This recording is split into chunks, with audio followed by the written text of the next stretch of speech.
Okay, welcome back. It is early May 1875. We left off in February, and this is not really a business report. It was kind of, I was going to leave it another kind of 6 weeks or so and do a midsummer business report. But, you know, that which we have anticipated for some time has come to pass. Austria has resumed its kind of unending conflict with us. I think I've kind of said this before, but I've kind of then relented, maybe because the campaign wasn't going very well. We were maybe in a bit of a sort of tricky spot militarily, or because of other preoccupations. I've not really pursued the idea of occupying Austria and basically removing as a factor in events. We're going to have to make this the last waltz for them, I think. To that end, the plan here will be to pursue the conflict to its ultimate conclusion, which is going to have to be the occupation of Transylvania, Hungary, and, as stated before, reducing really the Austrian Empire to a kind of German Bohemian state that we periodically intervene in, sort of in order to kind of clip their wings. This is also going to be the last waltz for Abdelaziz. And he's kind of, sort of deteriorating political position means that there's a pretty good chance that, a coup is on the cards, or some kind of event that results in his kind of replacement, and of course we know that's going to happen. But we're going to begin operations then in earnest. Now, this time round, we're going to play a little bit cautious. The reason being is Austria does have fairly good combat power. What they tend to use is to use that mass to try and force a particular position. Now, even if they had an army that was exactly the same size as ours, if they used all of their kind of force to push one position, then of course they're going to get superiority in that theatre. So what we're going to look to do is to try and get as much concentration as we can around Bulgaria, a bit like the Second War. The Second War, I think it was the Second War, was the first war of Abdelaziz's reign as well. He came to power during that war. I think that was the war where Pasha got killed in the Battle of Kavala. We're going to do something similar in this war. We're going to play it quite defensively, and we're going to try and get the Austrians to kind of cross the Danube, bring them onto our positions, bring them onto these like well fortified positions, the mountainous terrain of central Bulgaria, and attrition Austrian forces down as much as we can, and then use that as the basis to launch a general offensive against the Austrians. We're not going to do a general offensive right away because we do know that the Austrian army is a considerable force. Now, I've got the kind of our forces outside of their depots for kind of easy reference. So up in Constanza, and it's kind of home base, we've got the 8th Army under Abdi Pasha. We've got Fuad Pasha as a 2-star, as a Lieutenant General. We're going to give him command of the Imperial Guard Corps. That is set. Now, there are kind of partisans. These are not, even though they appear to be on the map, these partisans are actually in Bessarabia. They are Romanian nationalists, which is interesting. And, yeah, they currently occupy Chisinau, I think it's called, in Bessarabia. The Austrians declared war on us. The strange thing is, they didn't sneak attack us, but this area here is militarily occupied, or partially militarily occupied. It's mostly occupied by us. But the Austrians were able to station a force there, which resulted in an instant action. I should say the Austrians declared war last term. So there was kind of like an instant action which resulted in pretty heavy losses, but it wasn't really an Austrian offensive. It was sort of the Austrians they had a force there that then came into conflict with our own force position in the area. So the third up, let's go through this first of all before I kind of get lost on a kind of tangent. So we've got the 8th Army squared away in Constanza. We've got the 5th Army in Plevna. That doesn't have a 2-star. That's under the command of Ahmed Pasha. In Drobeta, where we just engaged and scored a pretty big win against the Austrians for almost no casualties. We've got the 3rd Army under Abdelkarim Nadir. We've got Ali Pasha as a 2-star. We're going to give him command of the Imperial Guard Corps. That's done.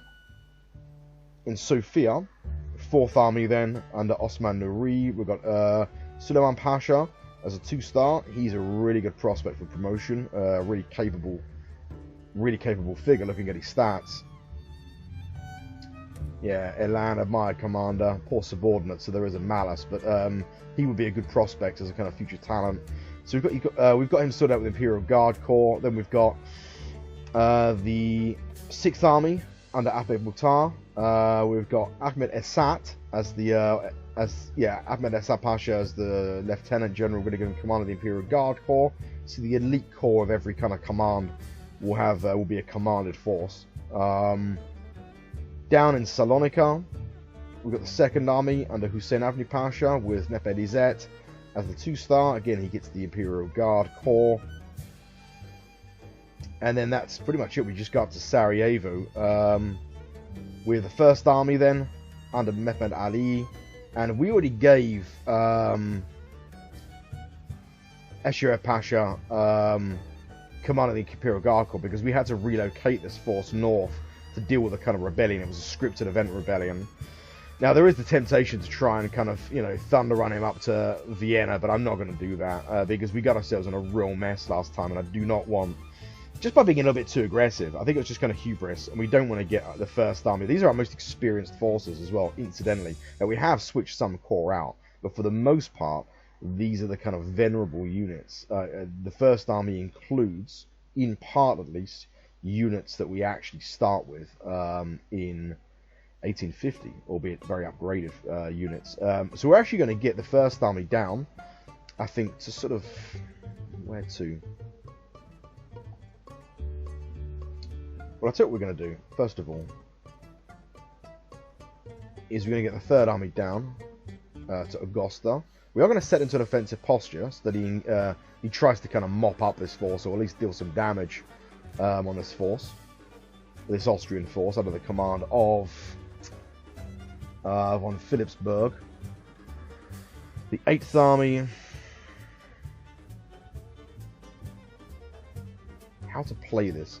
We hold a position in Romania, do we hold a position south of the Danube? I think we hold a position south of the Danube. We approximately hold a line south of the Danube. Now, these two forces are set in a configuration that they can support each other. The main thing I want to make sure I do is to not have them retreat if engaged. We'll have them... actually, we'll have them as moderate holds, as opposed to hold at all costs.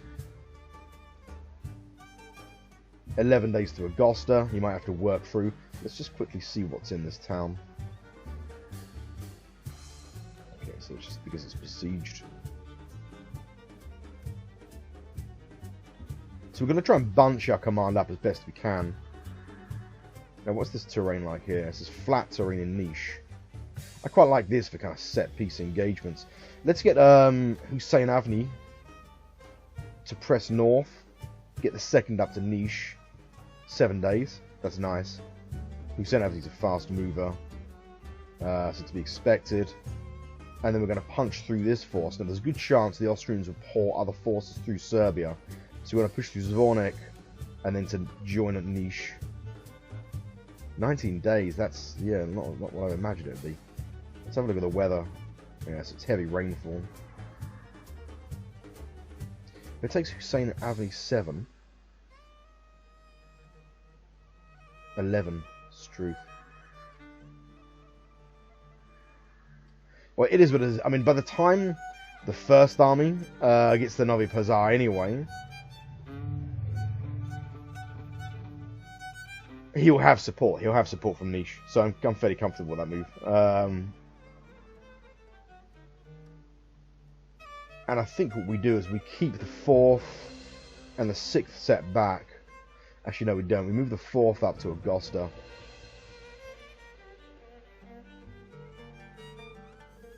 So if the Third Army gets a drubbing, if Abdul Karim that he gets a bloody nose and falls back, at the very least, if he's pursued, we've got the 4th to kind of counter with its sort of huge range of independent artillery batteries. We've still got more command points in that stack. It's insane.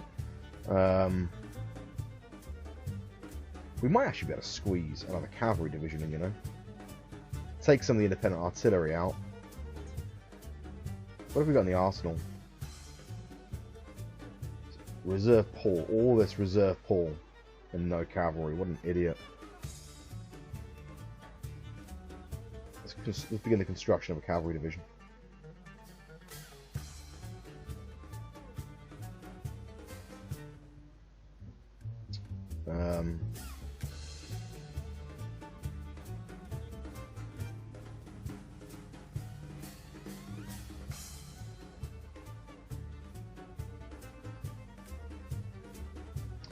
Yeah, no, one thing that's worth mentioning is that we've got a new kind of pioneer regiment. So we had a tech, I can't remember what tech it was now, in the Academy of Sciences, but it gave us a new variety of kind of pioneer.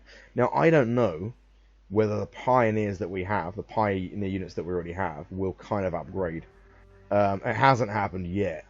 So I built this one. I built one anyway, just to kind of check. So there's 1870 to 1880. It's pioneer. Now, if we just check one of the kind of old pioneer units that we have, let's say in the First Army, the pioneers, because I don't think we've switched out any service asset units from the First Army. So the pioneers in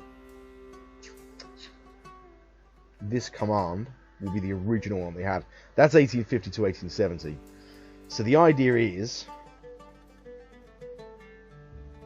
we're going to leave this for the time being to see if it upgrades. But we have got access to loads of new kind of pioneer unit. Yeah, basically we're at our kind of build limit in terms of pioneer units, and now we can build lots more, which makes me think that they won't upgrade, that we have to reconstruct them. Not least also because they're very cheap forces, these service asset units. And it's not like there really is an engineer. There's artillery.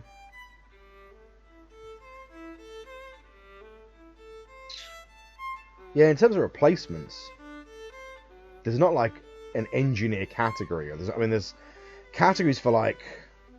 That's just a service asset, so maybe it's that. I just always assumed that was signals because it has the kind of signals. Let's expand it. We've got 45 state revenue, 10 officers, or 5 officers, 10 conscripts, 1 steel. Is that 9 manufactured goods? I think it is.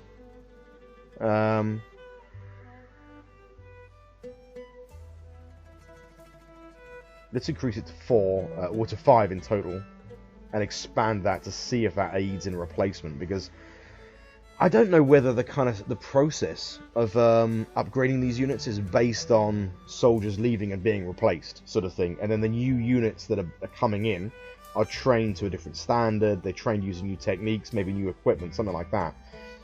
So that's my hunch. I also think that it's the case that they can't be upgraded unless they're in a depot, but I might be wrong there. I know that, for example, the way that the rules are set in the campaign now is that, well, no, in fact, from the beginning, is that if elements are destroyed wholesale, like a regiment, then they cannot be replaced, they cannot be reconstituted from scratch, unless that force is in a city or a fortress with a depot. So it may be the case that they can't be upgraded also, I don't know. Or it may be the case that they can be upgraded, but that having them in a depot and a fortress accelerates that process.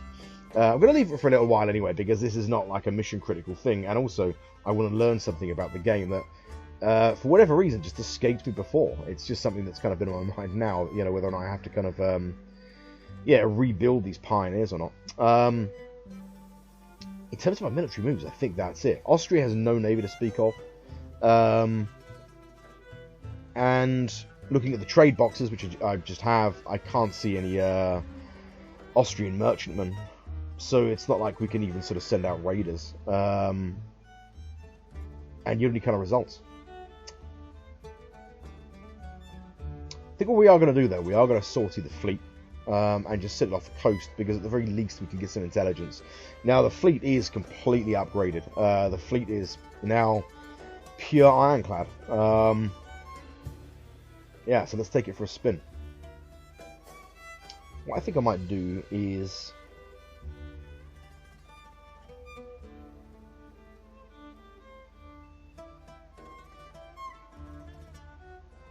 We've got one squadron then of ironclad corvettes. Yeah, that are complete, so we'll add that to the fleet. Come on, game. For some reason the game's been really unresponsive.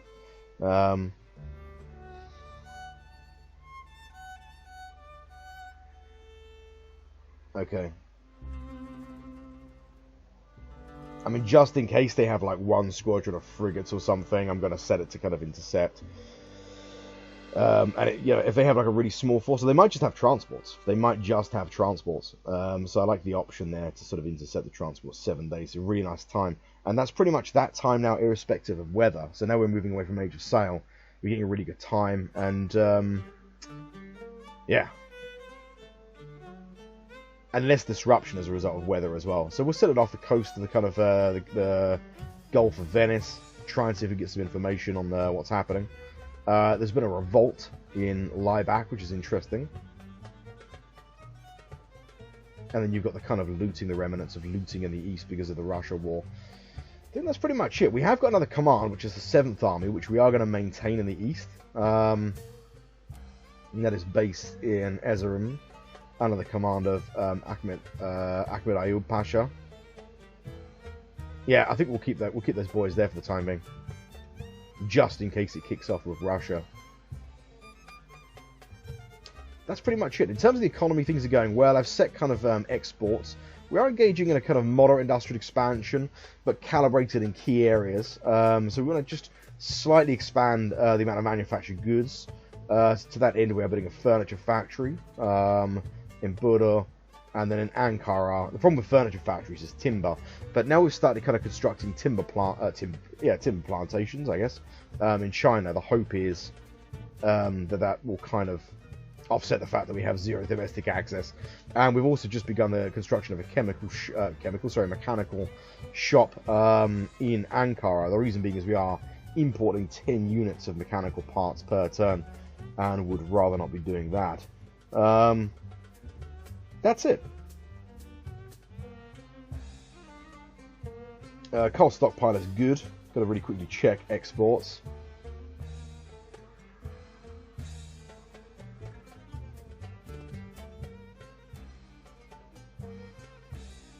There we go, nice amount of gold, nice amount of diamonds set for conversion. Good, we've got 35 manufactured goods, making sure we've got enough to meet demand, and we'll have 64 next turn, in theory. 0% inflation, 99% satisfaction. It's good, it's really good. There's no strikes or disruption, nothing.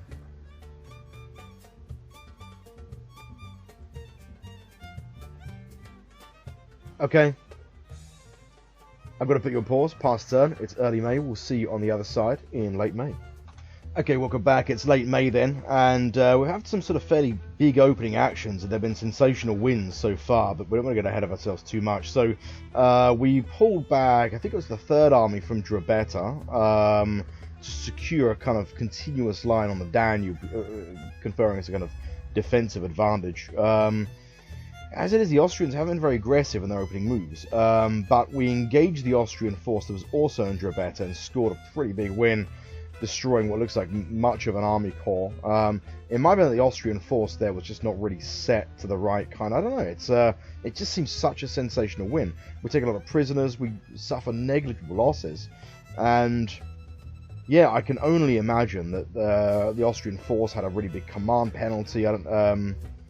In any case, it's a win, and I'm more than happy to take it. I mean, we can see that, I think it's Philipsburg is the only commander in the stack, and it's sort of over 100,000 men, so there's a good chance that he had like a 20 to 35% command penalty. That's a big win. I mean, that's 2 national morale points. Now, I should point out that prior to this war beginning, we sunk to about 75 national morale. That is a problem. I've kind of mentioned before that once you get below sort of 75, well, I've never actually seen what happens, but you start getting events that really force you into making peace. The problem is we don't actually have the option to offer peace, otherwise we probably would. Now, the peace I'm talking about is not the Austrian war, of course, it's the military occupation of Greece and I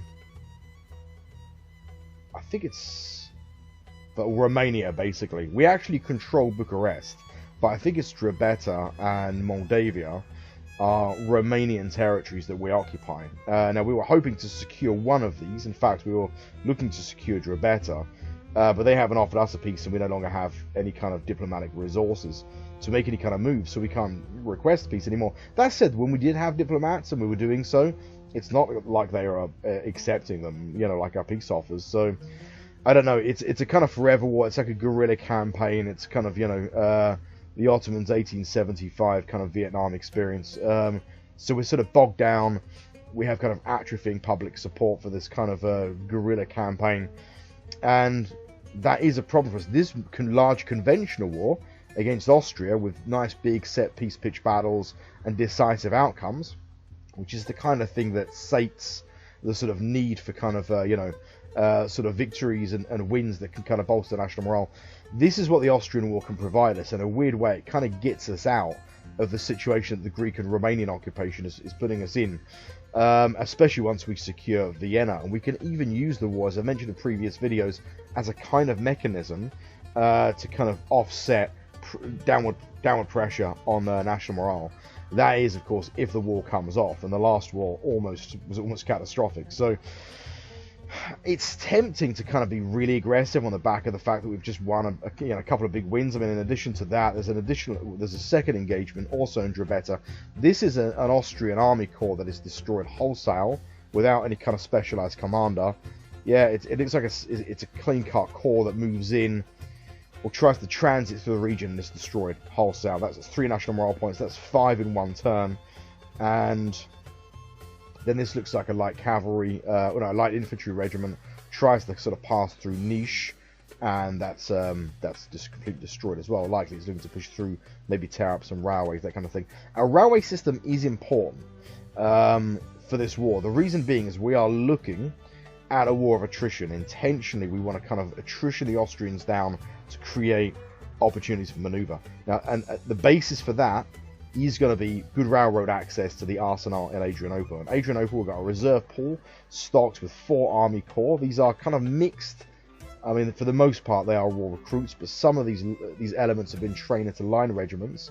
They're mixed forces. Now, the transit time of one of these corps from the railhead at Aderne to any of our deployment locations, probably with the exception of Agosta, I'm going to deal with that in a moment because there's no rail access there, will always be shorter than the travel time of Austrian forces on foot to any kind of adjacent territory. So we can always switch out. So if we, for example, were hit really hard in Zvornik, one of our corps, we would look at our 3 corps, infantry corps that comprise this command, and the one that was in the worst shape, we would switch it out. We would strategically redeploy it to Adrianople and switch it out with a fresh corps that would be brought up by rail up to, for example, Zvornik, and that's maybe like 4 days, something like that. It's always going to be shorter than the travel time for Austrian forces on foot.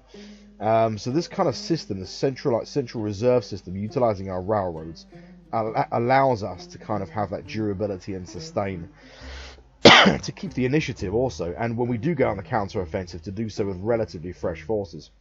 What I am going to do is I'm going to redeploy the constabulary provost from the 7th Army and the Eastern Command to the Central Reserve Pool. The reason being is when you get a big influx of replacements, it puts really, really heavy downward pressure on cohesion because these are new forces. They need to be kind of, billeted and assigned commanders, and it's a bit of a chaotic administrative process. So what that actually does is it slows down the process of getting, first of all, replacements in, and then getting these commands up to scratch where they can be moved out into sort of field commands. So we're going to do that now. We're going to go get the 7th Army on the eastern frontier. I think I did overkill on the mini-map there. Let's scroll down. So it's in Erzurum. I think it's in Erzurum. Yeah, it is. Yeah, so you've got the military police. Just drag it all the way over. Aderne, 24 days. 7 days by rail. We'll get that to enter. Just in case there's any rebels en route. There's almost no chance that there is, but we'd rather it wasn't destroyed on its way in. And the other thing that might be kind of worthwhile as well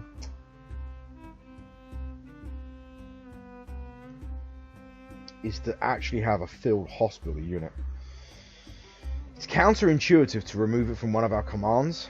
Now,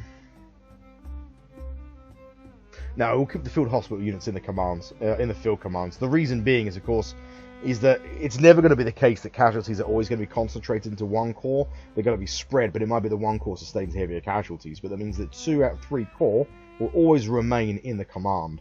So we want to try and keep the provost and the field hospital units up front, so that we can get replacements and also get cohesion recovery as quickly as possible with the teeth arms. But it's definitely worth having the kind of the provost with the strategic reserve.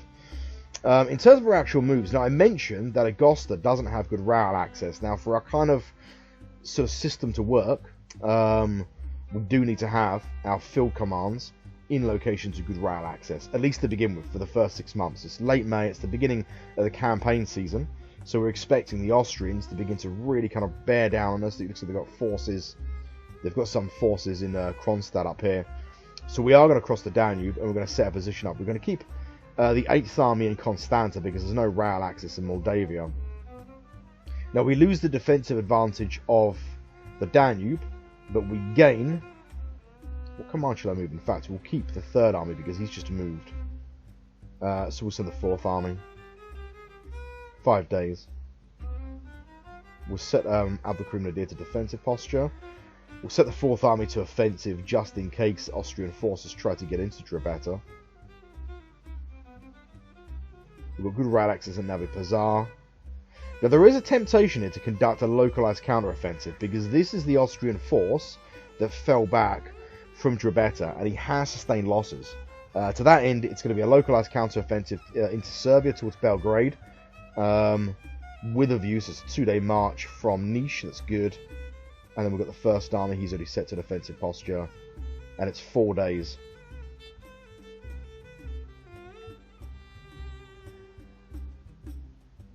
This is force in Slavonian. There's a temptation here to get the 2nd Army. He's a fast mover up towards Slavonian. That's 4 days. That's an incredible march. I mean, it's good weather, and it is through flat terrain. Or even better, do we just target the force? If you actually hover over the command, what it does is it actually targets the force. Now, for example, the 1st Army is just moving into Serbia, so you're ordering him to take and hold ground. The 2nd Army, under Hussein Avni, you are moving into Serbia, but you're actually targeting that command. So you're giving Hussein Avni the kind of the option to pursue that Austrian force when it retreats. We're going to do that because that Austrian force has sustained heavy losses. If we can pursue, he's got a 10% command penalty. If we can pursue him, we might be able to lay waste to huge sections of that command, which is absolutely desirable. So we're going to do just that. So Hussein Avni is going to be set. The problem is with that is it is really unpredictable. Like, you know, it's a really dangerous thing to do. Usually, but we've got a good kind of like base, if you like. We've got a good baseline along the Danube. We're crossing the Danube with one of our commands. We've got the 3rd Army here. We've got all the kind of, you know, we've got all the pieces in place. We've got good concentration on the western part of the front. So we're going to target Philipsburg command and look to try and maybe pursue it if the opportunity presents itself. That's it. So we're going to keep.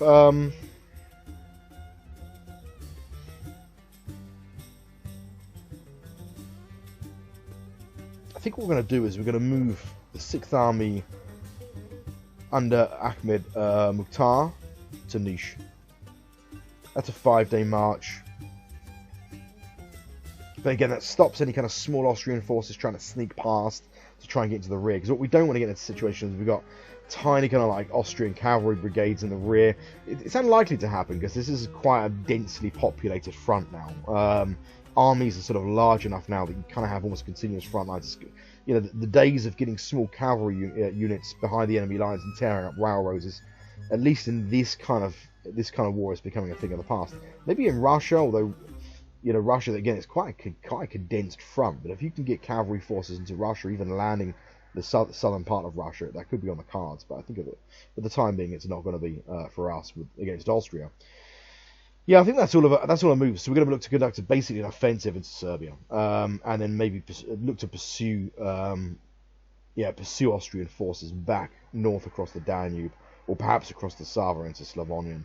We've got the main fleet then sitting in the Gulf of Venice. Nothing we can see, but there is a reserve Austrian corps in Venezia. It's a Polish force by the looks of it. So we know that they have some reserve formations in kind of fortresses in the rear. So much like us, they're likely going to be able to bring those forces up as reserves, switch them out, and so on and so forth. What we're looking really at doing is not taking ground. So this is a sort of a bit of a spoiling operation. We'll see how this goes, but the idea is that after this we'll probably fall back and again kind of hold our position close to our kind of source of supply in good defensive positions with good railroad access to the arsenal at Adrianople. That's sort of our military moves made. I think we've got to trick through the rest of the reports really quickly. So Ali Pasha gets congratulated. I have set economic administration. The economy's looking in good shape actually. Good round for the economy. We had sort of domestic market sales at 17 1700, and exports also around just above 1700. Yeah, 400 goods sold on the national market for 1741. Exports 325 units of goods for 1703, and we import 187 units for 872. A lot of that is coal, it must be said. Coal strategic reserve is good. Not too concerned about that at the moment. I've switched some coal imports to ensure that we get, because we get a lot of refusals based on areas becoming, like the market becoming saturated. We basically just import more than is being sold there. I think that's it. Quick glance around the empire. There's no kind of concerns, no worries, no signs of any kind of insurgencies or revolts. We've got our kind of colonial police forces in place, and we're going to hold the fleet in the Gulf of Venice. That's it for this turn. It's late May. I'm going to put you on pause. Past turn, and we'll see you on the other side. It's late May, so I guess early June. Okay, welcome back then. It is early June, and good round. Some big actions. Let's go through the report. So, first engagement then is Hussein Avni. He arrives into Serbia in 3 days. He's set to pursue Philipsburg. First engagement. Again, it's a sensational victory. You've got to keep in mind, I suppose, that a lot of our troops are very experienced, a lot of our commanders experienced, and we've kind of stayed abreast of the latest kind of military developments in terms of both technology and technique. So I think there's probably in part that's kind of playing out here. Also, Philipsburg himself leaves Belgrade. That might be that might kind of explain why there doesn't seem to have been any kind of pursuit. Indeed, Hussein Avni seems to have fallen back once he kind of liberates Belgrade, but then Belgrade seems to have refallen. So anyway, it's a big win against mixed, disorganized Austrian forces. We're happy with that. It's 50,000 casualties in the bag, and only 10,000 of our own. Plus we take 2,600 prisoners, and they're the kind of results we're looking for. That's day 3. 2 national morale points for that, bumps us up to 88. Again, that's pushing national morale in the right direction, and recovering from some of the malaise that our kind of insurgencies have incurred. So this then seems to be, even though he's not set to assault, he seems to be attacking garrison forces in Belgrade. I can't quite get my head around what's going on here. It may be that the Austrians are bringing in garrison forces into the area, because you could see garrison forces actually sitting outside the city. So it might be that they strategically redeployed by Rail garrison forces to beef up the defense of the city they've taken. There are mixed, what appear to be garrison forces listed. So that's the second engagement, and there are a variety of other engagements. Well, in fact, there's one more engagement in Serbia, in Belgrade, where again he's attacking garrison forces that don't seem to have yet entered into the town. He's not set to assault, so I can't quite fathom what's happening there. Moldavia then. So this is a fairly large Austrian force. It seems to have sustained losses, or maybe it may be that it's a kind of slightly antiquated unit. It's a reserve corps, and yet, yeah, I mean, this is a corps-sized force. It might be that this corps is slightly outdated in terms of the equipment, sort of infantry that it's carrying. Anyway, it moves in and begins to assault the position that we have there in the town. We've got garrison forces holding that. That's good. We expected the Austrians to come down onto us, and then there's additional engagement there where they really mop up the rest of the garrison force and take the city of Iasi. I think it's pronounced Iasi anyway. That's okay. That's kind of expected, and that should give us a position to counterattack. We're going to do just that in the west. Now, there's no other reports. Yeah, that's basically it. That's the last combat report. I think we're going to conduct, again, localized counter-offensives. Now, in the west, Hussein Avni ends up... Yeah, he ends up back in Niš, where he started. That might be because we don't have transit rights through Serbia, or something like this, I think. We're going to rest him, I think, for a turn. We're going to set him to a defensive posture. We've got the the 6th Army. That's freed up, so we're going to do the same again. 6th Army, we'll set to a regular attack, I think. We'll set to pursue if we can. No, it won't actually allow us to... I think it might be because... Yeah, it says Serbia controls 5%. I think it's a legal issue about entering Serbia, even though the Austrians seem to have a dominant position there. That's okay. we'll hold a defensive position in each then, but I think what we'll do is we're going to move the first army up.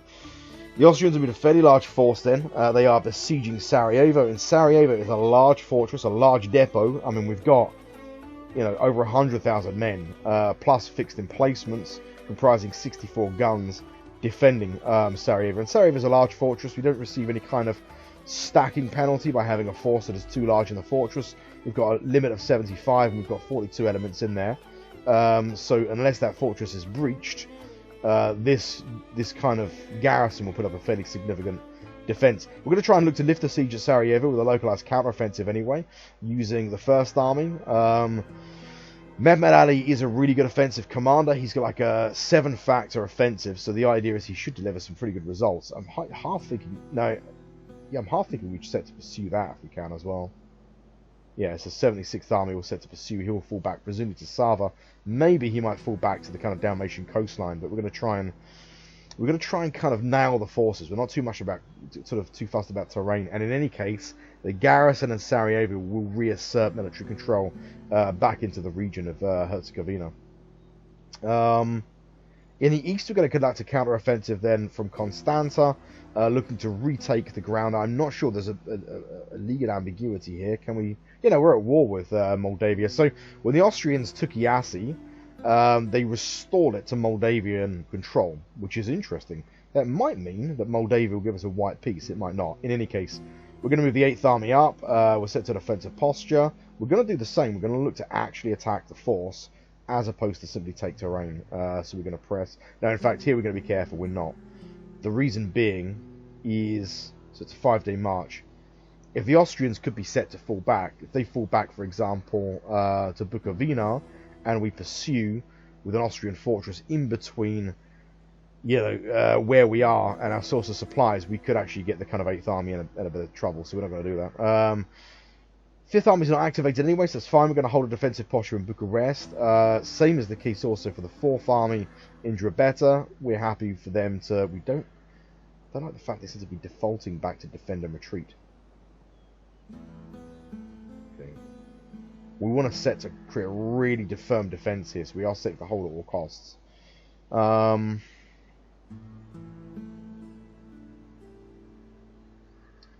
The thinking is how long would it take? 10 days.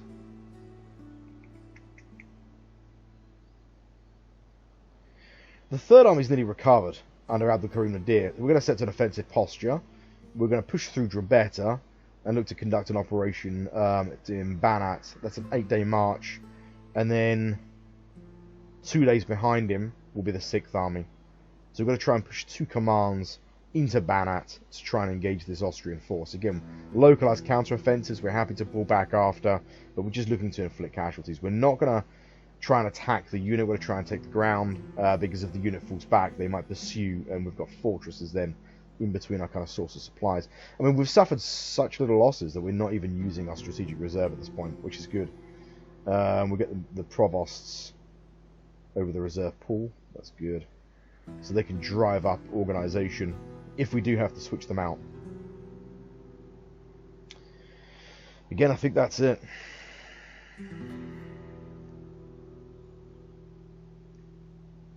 We're keeping the fleet in the Gulf of Venice. Pretty bad weather limits our reconnaissance capability at the moment, but these new ironclads really kind of hold their organisation quite well, and also supplies. They don't become really disorganised as a result of bad weather, and I guess they're just larger ships. They can carry more supplies. I think that's it. That's it for operations in Europe. Looking at Austrian combat power, it's down a kind of factor of 10 from 130, so they've still got significant reserves, even though we're inflicting very heavy casualties on them. But we're gonna play this war for keeps. So it's important that we kind of that we erode their force, erode their combat power. We want to have a clear advantage in overall combat power before we start conducting maneuver into the Austrian Empire, because what we don't want to do, again, is get ourselves in a situation where they're committing significant reserves against one portion of our force. It won't be all everywhere. It might be one part. It might be focused around here, or it might just be focused in sort of sort of Bosnia Herzegovina or something like that. And then we get ourselves in a difficult position because we're spread out. So localized counteroffensive, look to look to inflict casualties, fall back, and make sure we've got good supplies and we've got good access to Adrianople. It occurs to me we've got good capital and manufactured goods. The weather in Augusta is good. I mean, even though it's not going to pay off now, we might actually look to get rail access to Augusta, because there's just a military utility to doing it. I mean, we can't assume that the war is going to be quick. We have to assume that this war might go on for years, not least because we are pursuing a kind of attritional kind of approach to the war. So 900 capital, 30 manufactured goods. That does put more demand on coal, but we're kind of okay. It's not a massive amount more. But yeah, in a year we'll have a rail line there. And that's important. That is important because we want to be able to reinforce the entire Danubian frontier from Adrianople. And in any case, if in a year's time we do occupy huge swathes of the Austrian Empire, having more railroad access into Austria, it's not a big problem, I don't think. In fact, it's beneficial. I think that's it. Let's flick through the rest of the reports really quickly. It's the Provost's garrison. That's Herzegovina garrison mustering. That's these militia forces, the strategic reserve, gradually being trained, kind of element at a time. That's good.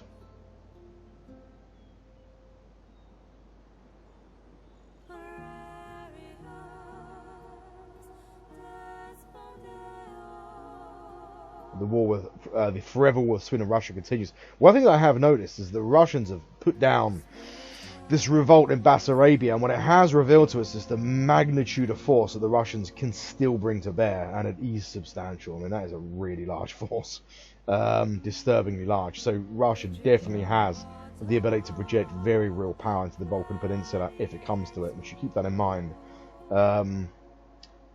Yeah, I mean, there might be a combat penalty there and all that kind of jazz, but sometimes it just doesn't matter if a force is large enough, and we've seen that with the Austrians before, you know.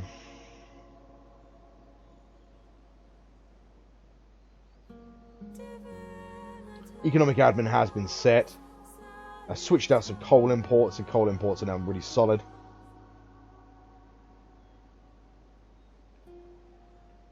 So we got 1,650 domestic market sales, 1,600 exports. Slightly cooler than last kind of turn. Late May was a really good. Yeah, late May was really, really good. Slightly reduced imports as well. That's good. Just got to really, really quickly check. Lots of nice round figures going on there. All of our surplus dumped on the world market. That's good.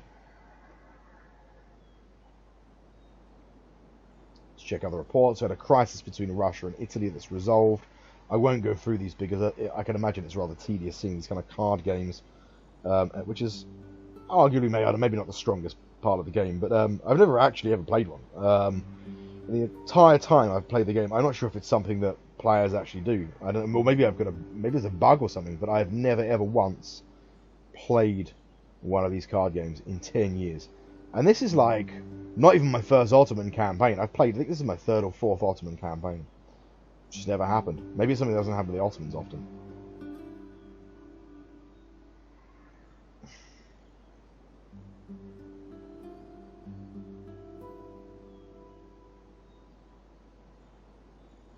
Okay, nothing to worry about in reports. Random declarations of war that have no real kind of relevance to us. That's good. It's early June. I'll put you on pause past turn, and we'll probably look to wrap up this campaign installment for late June, I reckon. So probably this will be the last turn, and we'll see what kind of happens with our localized counter-offensive. So see you on the other side. Okay, welcome back then. It's late June, and another good round, some interesting developments. So, first engagement then is Mehmed Ali's first army crashing into the Austrian force that is besieging Sarajevo. Now, his force is only about 100,000, but coupled with a kind of garrison, we have almost force parity. It is a hands-down victory for Mehmed Ali, with good kind of casualty exchange rate. We take 2,000 prisoners. He suffers less than 10,000 casualties, inflicts 40,000. The Austrian commander there is one that we've not seen before, Molinari von Montpastello. I'm guessing an Italian Austrian. Not great stats, or not great starting stats anyway. For strategic values, maybe not bad. I'm not sure what the base is, but yeah, I can't quite fathom, other than maybe command penalty, why that exchange rate would be that favourable. It might be that some Austrian forces have quite antiquated. This looks like a Russian volunteer force here. They might have. It might be that the Austrian army is very kind of combined uneven development in terms of the kind of units they've got. I mean, I've seen before that they're fielding in some areas quite modern artillery. I suspect it's more likely the fact that Von Monte Pastello is probably a 2-star and he was running a hideous command penalty. I mean, that said, based on the intelligence that we can see of that force, that's not the case. And FHR, I think that means he's a full general. I don't know. In any case, that's two command. That's 2 national morale points. So we're back up, from 75 just before the conflict began, up to sort of 96. An additional engagement there. So what happens is another Austrian commander we have not seen before, Arthur von Beiland-Reit, moves in with his own command of about 200,000 men. Now, I don't know if that's all he is or whether that's kind of remnants of Pastello's force. Anyway, it is again an absolute drubbing. We take 16,000 casualties. We inflict 72,000. I mean, it's sensational at this point. We've destroyed probably at least one entire army corps wholesale, and good to see. Yeah, really good to see. The really good thing with having these really large garrisons is they function as almost a kind of reserve. So, Mehmed Ali, who only has 100,000 men, he has the weight of almost 200,000 when fighting in Herzegovina, which is really good. So we've got Pastello then fallen back to Spalato, and then to the north of Bihać we've got von Beiland-Reit. So I think from here, this was always intended as a localized counteroffensive. We don't want to push our luck and get ourselves in a pickle. The idea is to attrition the Austrians down. To that end, we're going to set defend, retreat if engaged. We're going to invade if we can, and we're going to pull back to Novi Pazar. That's a 20-day march. That is unfortunate, and that's because of torrential rain en route in both Herzegovina and Zvornik. That is a shame. 12 days. He's activated. 80% force march. Brings that to... Where's he gone? Oh, okay, there. Right, let's try force marching down to 17 days if it comes off, and it's likely to. So, is this the right thing to do? How far to Montenegro? 10 days via Cataro, though. Not sure if I fancied that.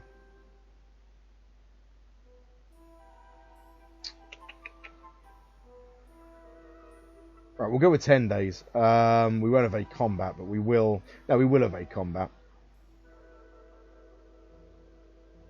He doesn't march the sun of it. Yeah, no, we will. We'll evade combat. I mean, his force hasn't sustained heavy losses, but we are starting to see some accumulative losses. I don't think anything quite so serious yet that we want to switch out with a reserve force, partly because also he's in transit. So we'll see how his force recovers whilst on the march. I think we will set to evade combat because we want to bring up reserves, replacements if we can. Evading combat sets in to prioritise that. Now, the force that I'm really concerned about is in the east. We've retaken Moldavia without any kind of incident. There is an additional engagement, and that's the remnants of some of Arthur and Violence 4. Von Breilandt. I can't say his name. Yeah, it seems like maybe the remains of a corps was destroyed, and the rest of his force has fallen back. I mean, looking at this, it doesn't look like Pastello has a command penalty. A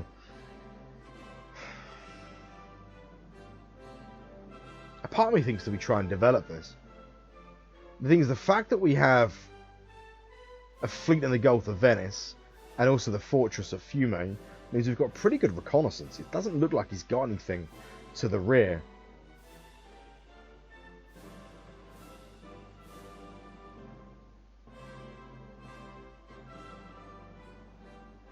Let's see what we can do. 7 days. 19. B hatch alone is 12.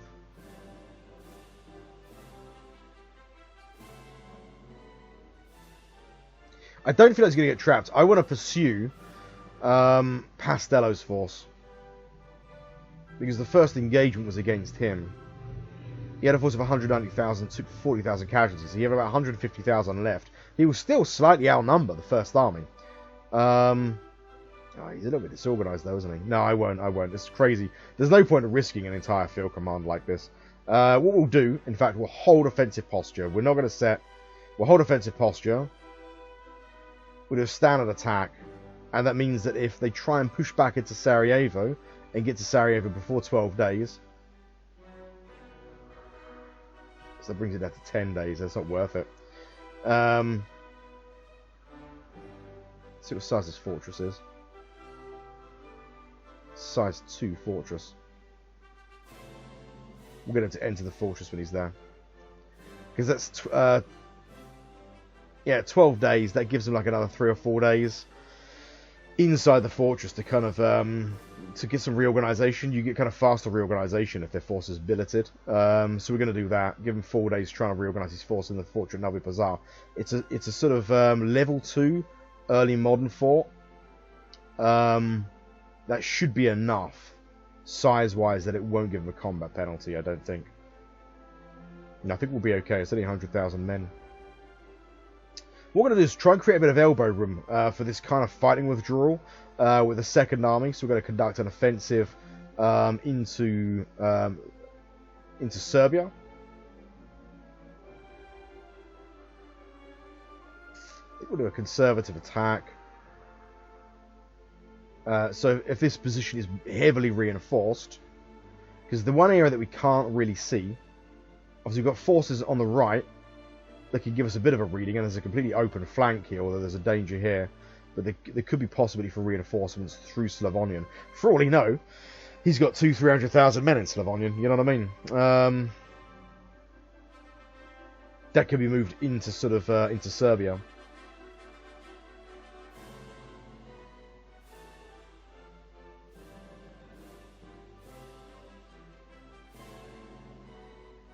So yeah, it's not really a feint, but it's kind of, we'll commit if we get some kind of result sort of thing.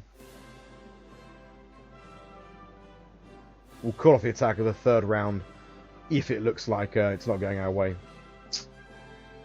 Right, now the force that I'm really anxious about is this force. Von Rudisch. He's only got a 10% command penalty, and that looks like a really substantial force. Furthermore, we can see another 3 commanders as subordinates. So we've got Maximilian Dubevsky, von Ringelsheim, and then Ludwig von Ostrich. So we've got quite a considerable force here, and this might be their kind of main axis of... This might be where they're looking to press the counterattack onto Drobeta.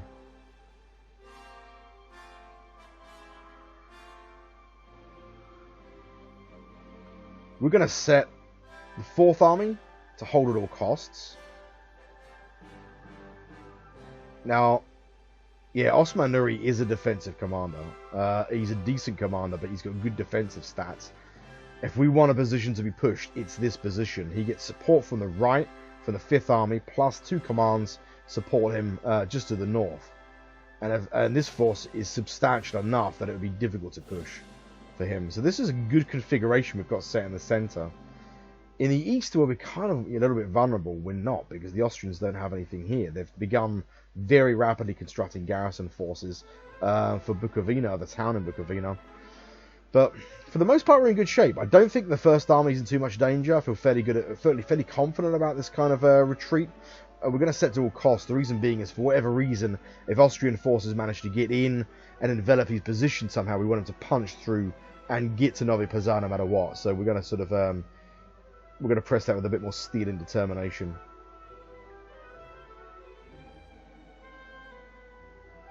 I say as well, we're going to risk it slightly more with a move north into Serbia. We want to try and be a little bit assertive because we can't afford this position we basically need the first army to have a transit route back to Sofia if it suddenly gets a little bit dicey here. The localized counteroffensive, though, I think, have attrition the Austrians enough that's bought us a bit of elbow room. I think that's it. I think for the most part we stay on the defensive.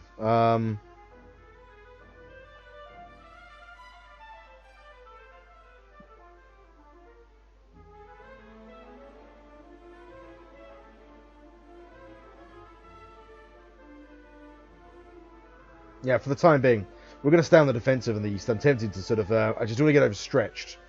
So we sort of attack, pull back, attack, pull back. I'm not going to pull these commands back just yet. We're besieging Banat.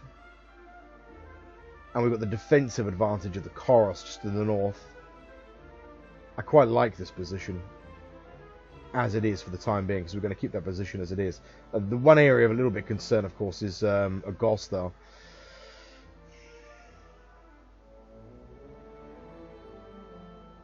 I wonder how long it would take Hussein Avenue. Augusta, 6 days. 15. Yeah, he goes back on himself to do it.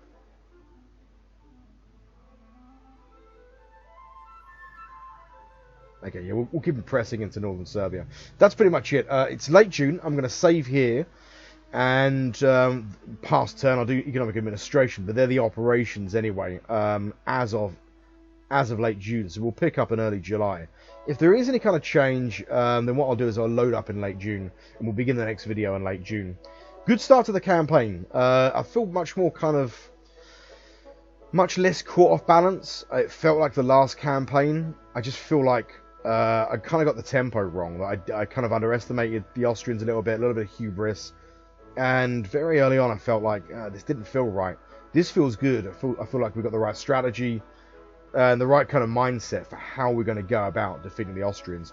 It's not going to be a maneuver war to begin with, so it is going to be slow and it may not last just a campaigning season. I'm fully prepared for the fact that we might spend much of this summer, autumn and winter attritioning and wearing Austrian forces down. What we want to do is to destroy elements entirely, wholesale destruction of army corps, break their forces down, and then get them into a position where really our kind of engine of war, our war machine, the kind of the system we have of our strategic reserves, our rail system, replacements, that begins to kind of wear the Austrians down, and it creates an opportunity for a counter-offensive, like a kind of really, really powerful maneuver sort of operation. You know, we'll see if it happens. It might not. I mean, like, that's the idea anyway, is to create opportunities for then go on the offensive, seize Transylvania, Hungary, Croatia, and ultimately recapture Vienna again, but this time play for keeps and maintain a long-term military occupation of Hungary.